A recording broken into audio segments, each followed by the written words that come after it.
नमस्कार दोस्तों, स्वागत है आप सभी का आपके चैनल सीबी व्हीकल ITI गुरु में। ITI संबंधित संपूर्ण जानकारी दोस्तों इस चैनल पे आपको मिलती रहेगी। तो फ्रेंड्स, यहाँ पे आपको चित्र में दिखाई दे रहा होगा कि यहाँ पे एक हैमर बना हुआ है और हैमर में उसके पार्ट के नाम लिखे हुए हैं। तो हैमर के पार्ट के कौन कौन से नाम होते हैं, उनका नाम को हमको समझना है और उनके क्या कार्य होते हैं हमको ये समझना है फ्रेंड्स। और इसके साथ साथ हम लोग ये समझेंगे हैमर कितनी प्रकार का होता है और उनके क्या क्या काम होते हैं। तो यहाँ से जो इम्पोर्टेंट क्वेश्चन बनकर आते हैं उनको भी हम लोग समझने की कोशिश करेंगे। तो फ्रेंड्स, यहाँ पे सबसे पहले बात कर लेते हैं हैमर के पार्ट्स के बारे में। हैमर के पार्ट्स के बारे में बात करें दोस्तों, यहाँ पे एक हैमर दिख रहा है आपके सामने और हैमर का यहाँ पे देखिए इसको पिन बोलते हैं, इसको क्या बोलते हैं फ्रेंड्स, पिन बोलते हैं।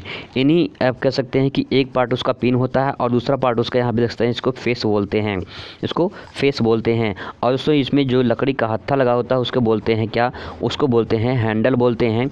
और यहाँ पे एक चेक होता है जो कि हैमर के जहाँ पे हत्था लगा होता है उसके आगे वाला जो पोर्शन होता है उसको चेक बोलते हैं। इसके साथ यहाँ पे एक जो बेज लगा होता है, बेज मतलब जो लकड़ी जो हत्था होता है वो हैमर के जब इस पार दिखाई देता है उसी को जो होल होती है उसको जो बेज होता है, लकड़ी जो होता है उसको बेज बोलते हैं। और जो होल होता है उसे आई होल बोला जाता है। तो यहाँ पे पॉइंट आप दोस्तों इसको पॉइंट को समझ सकते हैं। यहाँ पे पॉइंट को इस तरह से समझते हैं, बारीकी से अध्ययन करते हैं कि यहाँ पे जो है पहले इसको समझते हैं हैमर के बारे में। तो हैमर के दोस्तों बारे में बात करें तो हैमर जो होता है एक महत्वपूर्ण टूल होता है जिसका अधिकतर जो प्रयोग फिटर द्वारा किया जाता है। इसका प्रयोग होता है वो चिपिंग, रिवेटिंग, पंचिंग, फोर्जिंग और स्ट्रेटनिंग, बेंडिंग आदि कार्य करते समय चोट लगाने के लिए किया जाता है। हेड और हैंडल एक हैमर के मुख्य पार्ट्स होते हैं। हेड और हैंडल हैमर के पार्ट्स को कई पार्ट्स होते हैं, इनको कई प्रकार से बांटा गया है, इनको हम अभी आगे समझते हैं। लेकिन यहाँ पे दोस्तों कुछ कीवर्ड लिखे हैं, उन कीवर्ड को हमको समझना है। यहाँ पे दोस्तों कुछ कीवर्ड है जैसे चिपिंग है, रिवेटिंग है, पंचिंग है, फोर्जिंग है, स्ट्रेटनिंग है, बेंडिंग है। इसका क्या मतलब होता है इसको दोस्तों मैंने अपने एक वीडियो में बताया है, बहुत अच्छे तरीके से बताया कि चिपिंग, रिवेटिंग, पंचिंग, फोर्जिंग क्या होते हैं और इनका क्या काम होता है। और एक फिटर कारीगर के लिए जो है, फिटर स्टूडेंट के लिए दोस्तों ये जानकारी होना बहुत ज़रूरी है कि रिवेटिंग, पंचिंग, फोर्जिंग ये सब क्या होते हैं। दोस्तों आप इस वीडियो को एक बार ज़रूर देखिएगा, आपको वीडियो इसी चैनल पे मिल जाएगा। आगे बात करते हैं, यहाँ पे हम लोग समझने की कोशिश करते हैं फ्रेंड्स। यहाँ पे आपको सामने ये बाल पिन दिख रहा है और बाल पिन एक हैमर है जो कि हैमर का ही टाइप है, हैमर का एक प्रकार है, इसको हम लोग समझते हैं। बाल पिन दोस्तों हैमर की अगर बात करें तो ये समान उपयोग वाला हैमर है। इसमें एक फेस, एक पिन, एक आई होल और एक हैंडल होता है। तो यहाँ पे तीन कीवर्ड हैं, फेस, एक पिन होता है, एक आई होल होता है और एक हैंडल होता है। विभिन्न साइजों में पाए जाते हैं, जैसा कि आप सामने दिख रहा है कि एक 55 किलोग्राम का 55 ग्राम से लेकर 1400 ग्राम तक होते हैं। 55 ग्राम से लेकर 1400 ग्राम तक होते हैं। इन्हें हार्ड और टेम्पर किया जाता है। छोटे साइज़ के हैमर्स लेआउट कार्य और बड़े साइज़ के हैमर्स बेंच कार्य के लिए प्रयोग किए जाते हैं। तो यहाँ पे दोस्तों कुछ कीवर्ड है, मैं आपको उस कीवर्ड को समझाना चाह रहा हूँ। यहाँ पे इस पॉइंट को आप समझने की कोशिश करेंगे फ्रेंड्स। यहाँ पे कुछ पॉइंट हैं, मैंने आपको अभी हैमर के बारे में बताया था कि यहाँ पे कुछ फेस होता है, पिन होता है और एक आई होल होता है और हैंडल होता है। इस सब के बारे में अध्ययन कर चुके हैं। जो साइज़ होती है इसकी 55 ग्राम से लेकर 1400 ग्राम तक होता है। लेकिन यहाँ पे एक पॉइंट लिखा है हार्ड और टेम्पर। हार्ड और टेम्पर दोस्तों, हार्ड और टेम्पर को समझने की कोशिश करते हैं दोस्तों। मैं आपको बहुत ही एक शुद्ध भाषा में, देहाती भाषा में समझाने की कोशिश कर रहा हूँ कि अगर आपने कभी लोहार के पास गए होंगे, जिसे खुरपा होता है, आप गाँव में बोलते हैं खुरपा होता है, हंसिया होता है, या फिर अपने फावड़ा होगा, कुल्हाड़ी होगा, कुदार उदार होता है ना, उसको हम लोग क्या करते हैं जो है लोहार के पास ले जाते हैं, पिटाने के लिए लेकर जाते हैं फ्रेंड्स। तो जब उसको क्या करते हैं तो उस पर एक भट्टी होती है जिसमें कोयला गर्म होता है, उस भट्टी में लोहे को डाल देता है जिससे वो धीरे धीरे जो लोहा होता है वो हार्ड होता है। क्या होता है? हार्ड होता है। हम लोग उसको टेम्परेचर पे गर्म किया जाता है, जैसे से वो गर्म होता है दोस्तों वो क्या होता है, हार्ड होता है, यानी मजबूत और कठोर होता है, हार्ड होने लगता है।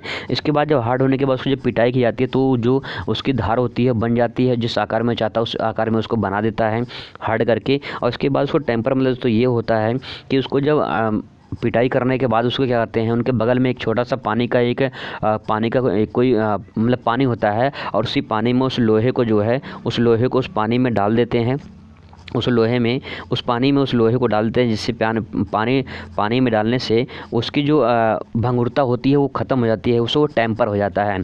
उसकी जो भंगुरता होती है फ्रेंड्स, जो वो ख़त्म हो जाती है ताकि वो टूटे ना, है ना। अगर उसको हार्ड कर टेम्पर नहीं करेंगे दोस्तों, मतलब उसको पानी में नहीं डालेंगे, ठंडा नहीं करेंगे, यानी हम कहेंगे अपनी फिटर भाषा में बात करें तो कूलेंट अगर नहीं करेंगे, कूलिंग नहीं करेंगे उसे दोस्तों, वो जो है कूलिंग नहीं करेंगे तो वो टूट जाएगा, इसलिए उसे टेम्पर यानी कूलिंग किया जाता है।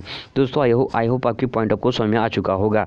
आइए बात करते हैं हम लोग अगले पॉइंट पे, और बात करते हैं यहाँ पे कि आप तो पिन देख चुके हैं दोस्तों, यहाँ पे देख सकते हैं ये बाल पिन हैमर है, और इसे बाल पिन हैमर क्यों कहा जाता है इसको समझते हैं।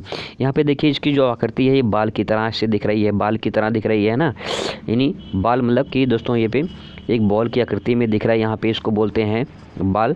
और इसमें जो इसको पिन की आकृति है, इसलिए इसे बोला जाता है बाल पिन हैमर बोला जाता है फ्रेंड्स।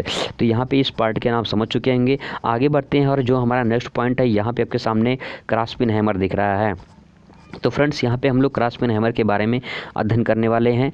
क्रॉस पिन हैमर के बारे में, यह प्रयोग अधिकतर शोल्डर्स में हैमरिंग करने के लिए, अंदरूनी गोलाई बनाने, स्ट्रेचिंग करने के लिए किया जाता है। दोस्तों मैंने आपको बताया था कि जो हैमरिंग क्या होता है, स्ट्रेचिंग क्या होता है, शोल्डर्स क्या होते हैं, इसको मैंने अपने पिछली वीडियो में बताया, तो उस वीडियो को एक बार जरूर देखें ताकि आपको पॉइंट को समझ में दोस्तों आए।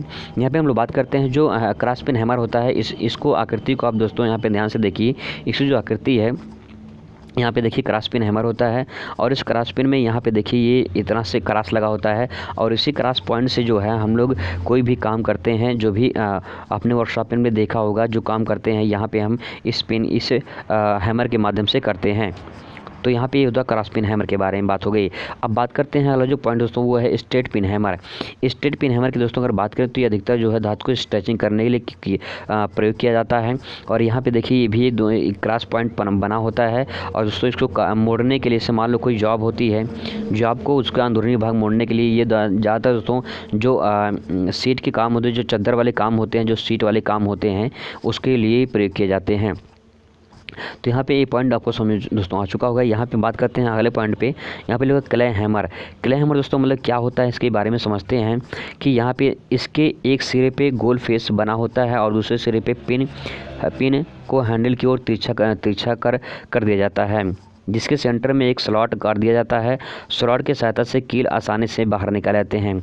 यहाँ पे इस हैमर को आपने देखा होगा, इस हैमर की बात करें उसमें कील उखाड़ने के लिए बहुत ही इंपॉर्टेंट ये हैमर माना जाता है, और इसे हम अपनी भाषा में इसे जम्बूरा कहते हैं दोस्तों, इसे जम्बूर कहते हैं, है ना। इसे हम क्या कहते हैं, जम्बूर कहते हैं। इससे हम जो है इससे जो है कील उखाड़ने के लिए प्रयोग किया जाता है। यहाँ पे आप क्रॉस पिन देख सकते हैं, यहाँ पे कटा हुआ भाग हुआ, तो इसे हम कील उखाड़ने के लिए इसका प्रयोग किया जाता है। आगे बढ़ते हैं नेक्स्ट पॉइंट पे। यहाँ पे बात करते हैं स्लेज हैमर के बारे में। तो स्लेज हैमर दोस्तों क्या होता है इसके बारे में बात करते हैं। इसका प्रयोग अधिकतर ब्लैक स्मिथी और गोल राइट्स, iron bars, angle iron, channel, flat iron आदि को सीधा करने के किया जाता है। ब्लैक स्मिथी में गोल राइट से मतलब दोस्तों ये होता है कि जो यहाँ पे देख रहा है स्लेज हैमर, ये बहुत ही एक तरह से भारी हैमर होता है, और इसका प्रयोग जो कार्य होता है ये बड़े बड़े कार्यों के लिए किया जाता है। जैसे यहाँ पे देख सकते iron bars, angle iron, channel, flat आदि के लिए दोस्तों ये इस हैमर का प्रयोग किया जाता है, यानी भारी काम करने के लिए प्रयोग किया जाता है। तो यहाँ पर दोस्तों ये तो बात हो गई स्लेज हैमर के बारे में। यहाँ पे एक पॉइंट और आपके सामने ये घन के बारे में बात करते हैं। यहाँ पे एक घन बना हुआ है, ठीक है, और इस घन हैमर से में ये भी भारी काम के लिए प्रयोग किया जाता है। आपने एक हैमर देखा हो जो भारी होता है, बहुत ही घन है, उसे बोलते हैं घन हैमर, और इससे जो है ये भी भारी वाला काम जो होते हैं उसे इस हैमर से किए जाते हैं। यहाँ पे दोस्तों एक पॉइंट और है जिसे बोलते हैं मैलेट। इस मैलेट से दोस्तों क्या होते हैं, जो धातु के चादर बनाए जाते हैं, अलग अलग प्रकार, जैसे कोई बक्सा, अलमारी जैसे होता है ना, उसको बनाने के लिए इस हैमर का प्रयोग करते हैं। यहाँ पे मैलेट होता है दोस्तों। मैलेट मतलब ये होता है, इसमें प्लास्टिक की कुछ रबड़ टाइप की कुछ लगे होते हैं हैमर दोनों साइड में, या तो लकड़ी के होते हैं या तो प्लास्टिक के फाइबर के लगे होते हैं, जिससे क्या होता है कि उस धातु चादर पर चोट मारी जाती है, जिससे उस आकार में मतलब उसको बनाने के लिए प्रयोग किया जाता है। दोस्तों यहाँ पे हैमर कुछ पार्ट थे, हैमर के कुछ पॉइंट थे दोस्तों, मैंने आपको बता दिया है। आई होप दोस्तों ये वीडियो आपको पसंद आएगा। तो दोस्तों अगर वीडियो पसंद आएगा तो प्लीज़ वीडियो को शेयर जरूर करिएगा। आपसे मुलाकात हो दूसरी वीडियो में, तब दोस्तों खुश रहिए, मस्त रहिए और जिंदगी में स्वस्थ रहिए। धन्यवाद।